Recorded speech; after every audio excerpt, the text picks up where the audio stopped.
Welcome viewers to the Saturday, December 24th edition of 284 News. I am Jacka Wooding bringing you the top stories from this week. Thank you so much for joining us.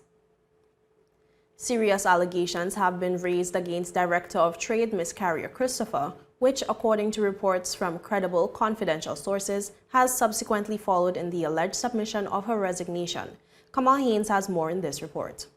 This is according to documents observed by 284 News and information received from confidential sources, where it was revealed that the director is accused of engaging in 3 serious unethical practices that 284 News understands occurred on numerous occasions. On one of the allegations claims that the director entered the Department of Trade's database and edited the licenses of some trade license holders without applying due process. Reports further allege that in some instances, the director also circumvented established protocols when exercising the aforementioned alleged practices. Some of the practices mentioned include the removal of conditions, including site visits, and the submission of the required environmental health report, which is said to have been done without justifiable documentation, or on some occasions without mentioning the removal of the conditions. 284 News further understands that some of the licenses containing edits had the final approval of the director. Christopher is also accused of editing several of her trade licenses by inserting new activities without executing the proper procedures and without the requisite documentation. This practice is said to have cost the Department of Trade a loss in revenue, since the edits are said to have been done at no additional expense to the director. It is understood by our news station that an internal investigation was launched into the allegations, and they were presented to the director, who was given the opportunity to provide a written response to the claims. On the allegation of unjustifiably removing conditions from some clients' trade licenses, Christopher, in a response which was seen by 284 News in a document, said the practice is a norm for her as director, as she usually removes conditions or in some cases imposes them. She said the removal of an environmental health report condition is only done in cases of error or after communicating with the Environmental Health Division. As it relates to contacting some clients directly to collect trade licenses, Christopher pointed to the staff shortage in her department as one of the reasons for the practice, stating that she is involved at all levels of her department. The director also denied the allegation that she has in the past edited her own trade licenses, stating that she has never changed any of her licenses, nor has she ever engaged in any practice that was not sanctioned legally. She labeled the accusation as an attempt to assassinate her character and the reputation she has built over the past 8 years as the director of the Department of Trade.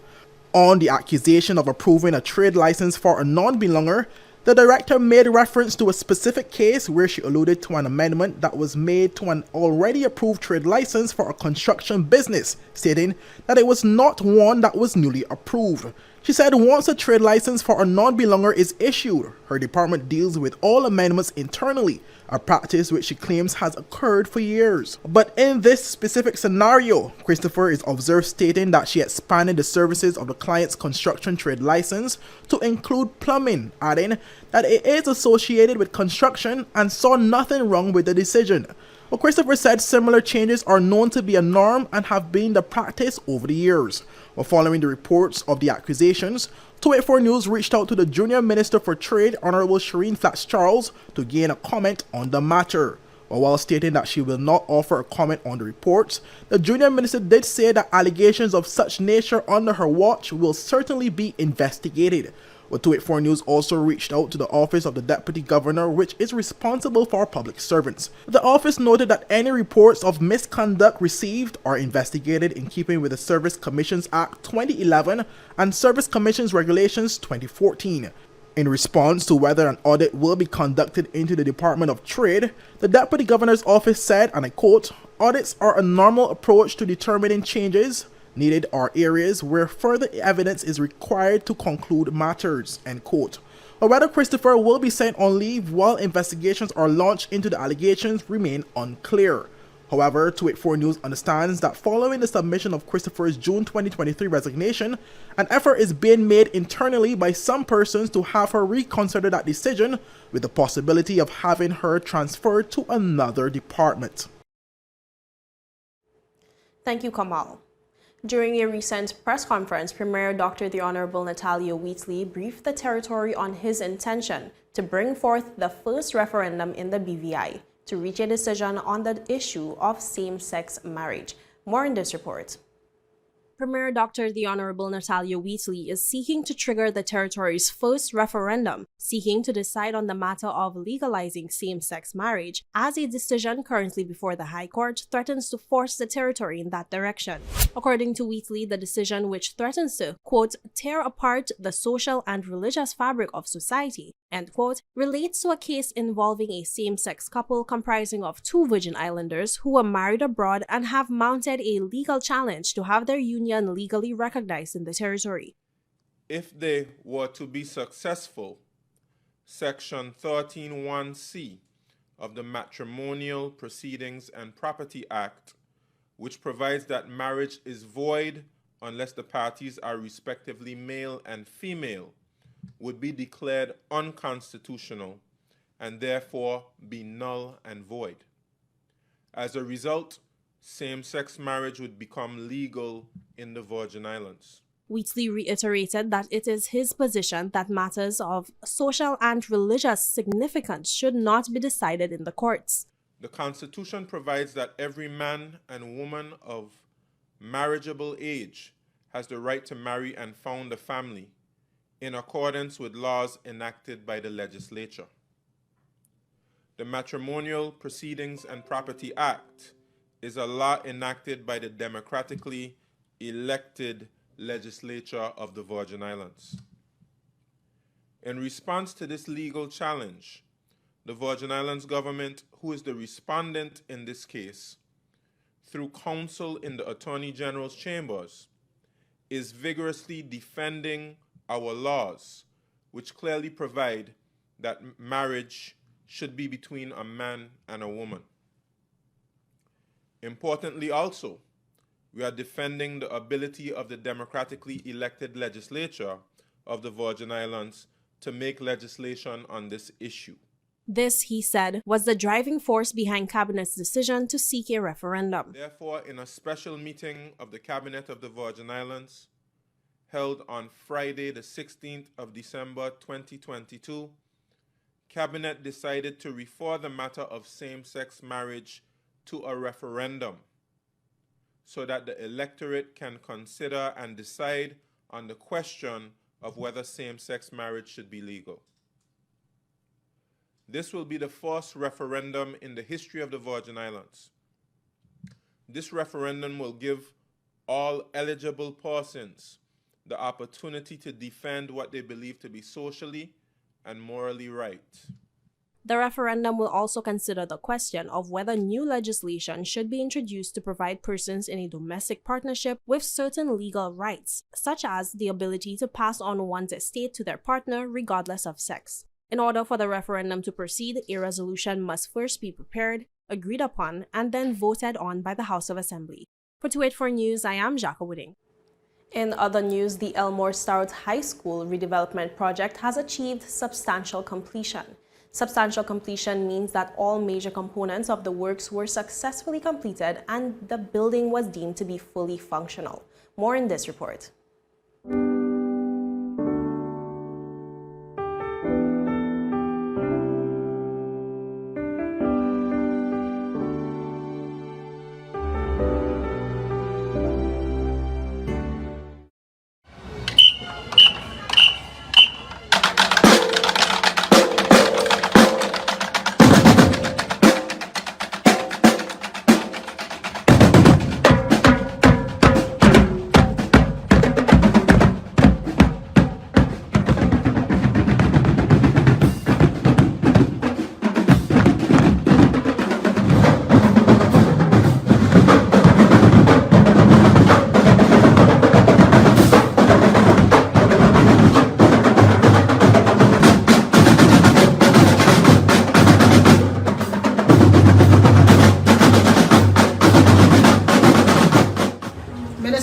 On behalf of the RDA Board of Directors, Merry Christmas.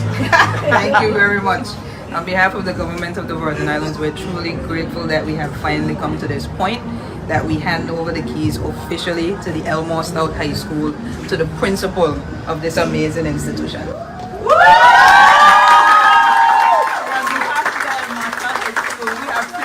We say thank you, thank you, thank you.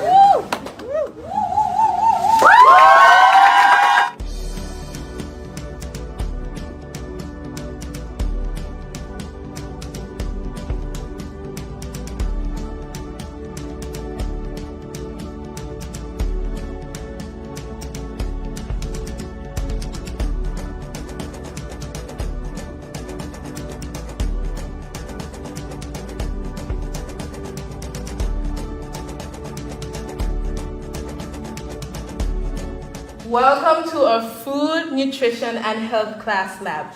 We would like to thank the Minister of Education, Honorable De Castro, and her hard-working team.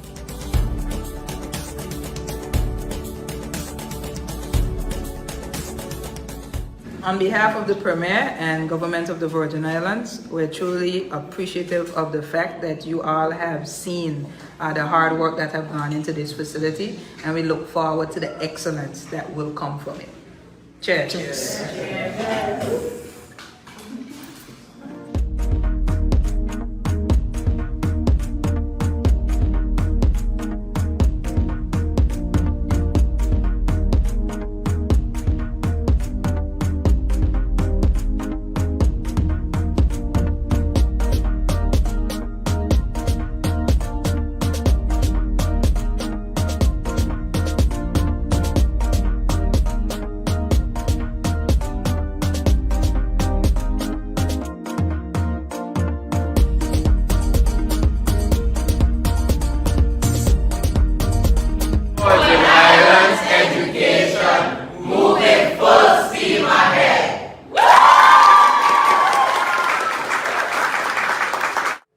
And on that positive note, we take a quick word from our sponsors. Stay with us, we will be right back. Hun, it's asking for your password. Huh? You were logged out. I need the password. BR. What's the rest? BRANDI, the number 4 EVER? Who's Brandy? We're like the password that isn't your ex-girlfriend's name. CG Insurance. Good like that. I should have changed it. You should have. You're right. That's out. That's 6. That's out.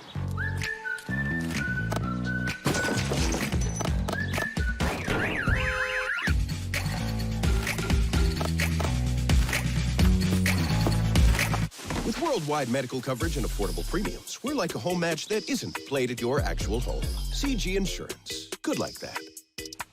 My turn. Oh, come on, guys. Welcome back and thank you so much for staying with us. The British Virgin Islands is set to host its first ever couples retreat in February 2023. The couples event, which is being hosted by the Black Love Retreat team, is slated to run from February 22nd to the 26th and has already sparked international interest. Speaking on the event in a recent interview with 284 News, Chantel Coswell provided more insight on the activity. So we're going to try to balance out the experience with being space for you to connect, not just with your partner, but with the other couples who you're sharing this experience with.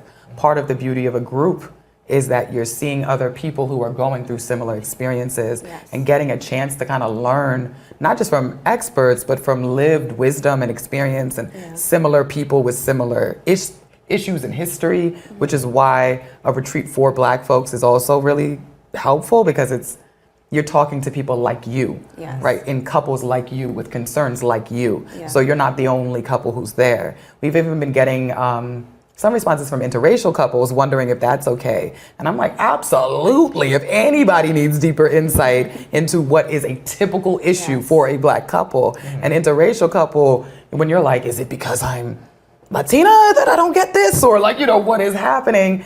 A group is a perfect setting to ask that kind of question, right?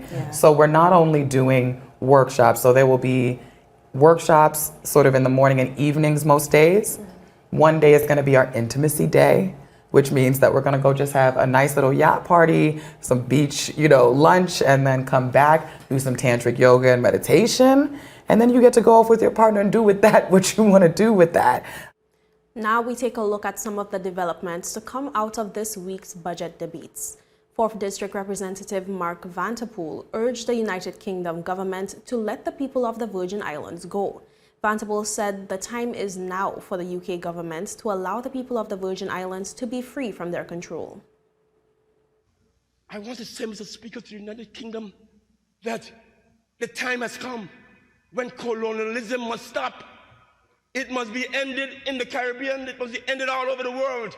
The Commonwealth that the United Kingdom believed that they had amassed many years ago, and that was demasked by many countries, must continue to be demasked. The Commonwealth that they believe that they should hold on to, some Commonwealth countries should be, I want them to let us go. We should not have to be there begging them to let us go. Colonialism is over. Deputy Speaker and Territorial at-Large Representative Honorable Neville Smith shared the opinion that the government needs to start operating off data to justify the decisions made when conducting the annual Standing Finance Committee meetings. What I want to propose that we need to start doing, Madam Speaker, is we need to work off of data, information. We cannot go in there, sit down, just listen to somebody come and tell me, I need a new vehicle because the truck broke down. We need to start having information explained to us how you arrive at this, how the vehicle broke down, what were you doing in the vehicle, what is the vehicle used for? Madam Speaker, we have to find ways that to show that, hey, look, this is a program we have put in place that could show us this is what we made in 2016. Here's where we downfall in 2017. Here's we could get back up in 2008. Data is going to show you this information, Madam Speaker. If we don't have data, we don't have information, we cannot continue going on the road that we're doing, making decisions. And that's one, I think that's one for the 4 or 5 years ahead, and I've been in the budget for 5 times. That's what I'm saying. And Junior Minister for Trade and Economic Development, Shireen Flax-Charles, called for the BVI to consider adding cruise ship passengers to a list of persons required to pay an environmental levy upon arrival in the territory. I am going to say it here that during Standing Finance, I spoke about the environmental levy. And cruise passengers do not pay the environmental levy. Why is that, Mr. Speaker? I know there are talks of bought-in agreements and the like, but that is something that we as a territory need to start looking at. The cruise passenger, we welcome them, we love to have them, but they need to pay their fair share. The environmental impact, Mr. Speaker, from the cruise passenger is the greatest it has the greatest impact on our environment. And I don't want anybody to take it out of context. I don't have an issue with cruise passengers. But if the land-based and the charter yachts pay that environmental levy when those passengers come in to hop on board those yachts or go into the hotels and villas, we need to take a closer look. And with that, we take a quick commercial break. We will be right back. Good job there, brother. All right. I'm surprised you're here. I'm surprised you're still alive. Charles, it's been 60 years. I wish it was 60 more. Let it go. No. You know what you did. It was just ice cream. But you know what? It was delicious. What?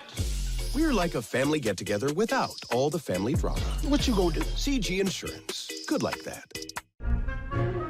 So you're saying I can ask this cat any question? The cat is connected to the computer. You just type in the question, it will read his mind. There the answer comes.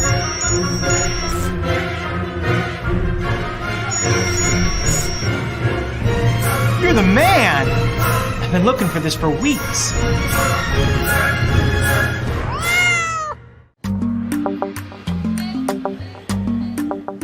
Yo, everything good, Dad? Aye. This thing got me one way, Daddy. What you mean? Ever since I hook up with this thing, can't eat, I can't sleep. This is the first thing I touch it when I reach home. What you really? Hey, this ain't like you, you know. Dad, this thing got me staying home, keeping out of trouble me. Wow. What your name is? Shit. I talking about my CCT life. Don't worry about missing your favorite series, sports, news, and local programming. Come to CCT today and sign up for CCT Live to access over 80 channels. CCT Live. Bring it home. 1 month free trial turn into 5. 5 months turn into, well, you know I huff. I watching ball. I been watching football. Dad, Nickelodeon, Paw Patrol. I am hooked. Hook, I tell you. Welcome back and thank you for staying with us. We now explore some festive developments that have taken place in the territory over the past week. CCT held its 12 Days of Christmas scavenger hunt. Speaking on the initiative recently was CCT's marketing manager Saskia Barnes, who provided some details on the highly anticipated and enjoyed activity. Presently, CCT is doing its 12 Days of Christmas. So leading up to Christmas, we have a number of fun activities, prizes, surprises that we have for the entire BVI community. We started last week with a number of giveaways. You can tune into Z-Rod on Mondays, Wednesdays, and Fridays to hear from our brand ambassador, Ricky Richardson. He's also on Fuse in the afternoon at 5:30 p.m. And you want to tune in every afternoon at 5:30 p.m. or on Z-Rod to hear from Ricky, because he's going to be randomly showing up a number of places to present persons with prizes or challenge persons with their knowledge about CCT and the BVI. And you can win a variety of prizes. Phones, accessories. We've partnered with a number of businesses around the community, such as Leverick Bay, 7 at the Pier, the Pub, Caribbean Cellars, that are all offering really exciting prizes that you can gift yourself or you can give to someone else. So we're definitely encouraging the entire community to tune into CCT's social media pages, Z-Rod, as well as Fuse radio station, to hear from Ricky Richardson and to just kind of hear what CCT has in store for the 12 Days of Christmas. I want to talk just a little bit about our gift drive, which was on Sunday. Annually, CCT makes sure that the children in the Virgin Islands are taken care of with a few gifts. And this year we were able to actually wrap just over 170 gifts. On Tuesday the 20th, we actually had a supermarket sweep, which is all a part of our 12 Days of Christmas. And that supermarket sweep was held at Walmart's superstore in Port Purcell. We know it's a difficult time for some families, but CCT wanted to make sure that FSN, resource in our community that's just invaluable over the years, to make sure that they can provide the service and make sure that some families are taken care of. On Virgin Gorda on Thursday, we have our customer appreciation. So we're encouraging our customers that are in Virgin Gorda to stop by the Virgin Gorda store. We have some special treats and eats for our customers in Virgin Gorda, and that's on Thursday. And on Friday, we have our big drawing on Friday.